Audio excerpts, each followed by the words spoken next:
श्री राहुल गांधी जी बैठे हैं। उन्होंने कांग्रेस की विचारधारा की एक लंबी लकीर खींच के दिखाई। कुछ गिने चुने उद्योगपति आगे बढ़े जा रहे हैं, उनकी आमदनी दुगनी 3 गुना बढ़ती जा रही है और किसान की आमदनी कम होती जा रही है। जमीन प्रधानमंत्री जी अपने दोस्तों को मुफ्त में दिलवा रहे हैं। किसानों को कर्ज माफ नहीं होते, लेकिन बड़े बड़े उद्योगपतियों के होते हैं। सबसे उम्मीद है, लेकिन सबसे ज्यादा उम्मीद कांग्रेस पार्टी से है।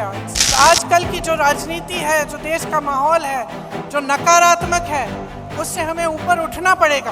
देश के संविधान के लिए, लोकतंत्र के लिए और एक मजबूत भविष्य के लिए हमें सबको इकट्ठे लड़ना है।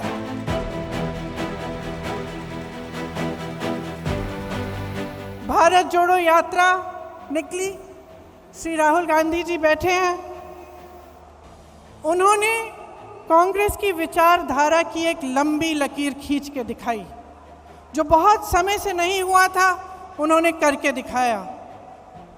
पूरे देश ने देखा कि कांग्रेस का कार्यकर्ता, कांग्रेस का नेता किस लिए खड़ा है, किस विचारधारा के लिए लड़ रहा है, उस विचारधारा का मतलब क्या है। ये काम भारत जोड़ो यात्रा ने किया। देश भर से लोग आए, कन्याकुमारी में आए, केरल में आए, मध्य प्रदेश में आए, हर जगह जहाँ जहाँ यात्रा गई वहाँ आए। जब कश्मीर में थे तो मैं कुछ महिलाओं के साथ खड़ी थी, यात्रा का इंतज़ार कर रहे थे हम।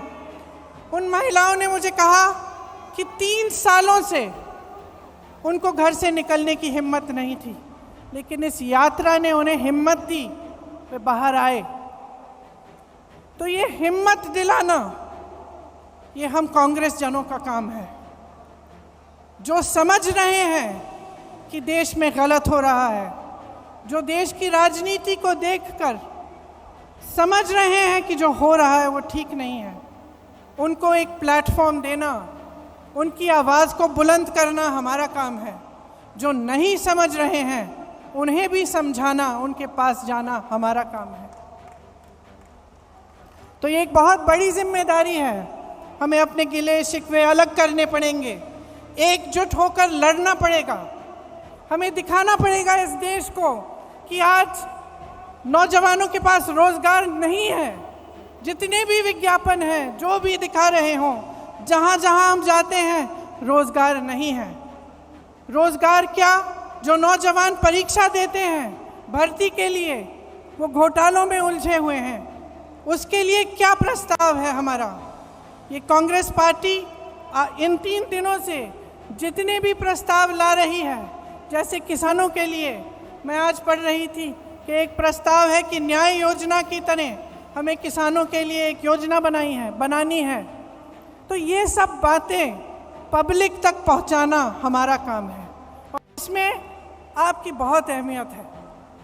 तो एक साथ हमें काम करना पड़ेगा, चाहे महिलाओं के लिए, उनके विकास के लिए, चाहे ये समझाना कि जबकि देश का किसान आज कर्ज में डूब रहा है, मुश्किलों से घिरा हुआ है, लेकिन ज़मीन प्रधानमंत्री जी अपने दोस्तों को मुफ्त में दिलवा रहे हैं।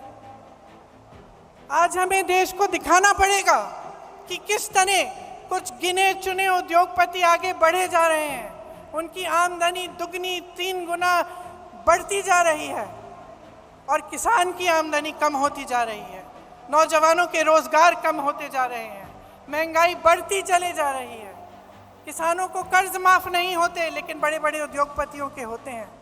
ये सब बातें हमें पब्लिक में ले जानी है। अब हमारे पास सिर्फ 1 साल बचता है। हमसे उम्मीदें हैं। ये उम्मीद है कि हम एकजुट हों, कि जितनी भी पार्टियां हैं, जितने भी दल हैं, जितने भी लोग हैं जिनकी विचारधारा इनसे विपरीत है, वो आगे आए, एकजुट होकर लड़ें।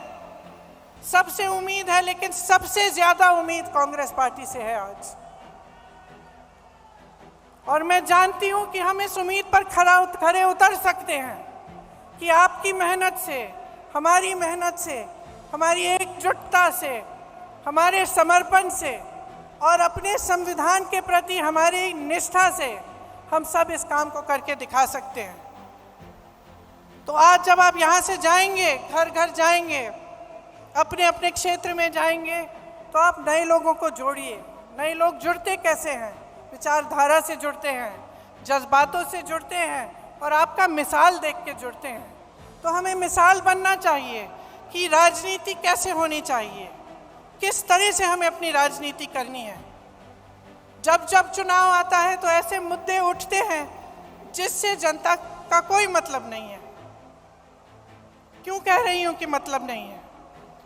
क्योंकि जब रोजगार की बात होती है, युवाओं की बात होती है, महंगाई की बात होती है, तो इन मुद्दों पर चुनाव लड़े जाने चाहिए कि किस तरह से विकास होगा, भविष्य में हम क्या प्रस्ताव रख रहे हैं, कौन सा सकारात्मक कदम हम उठाने जा रहे हैं।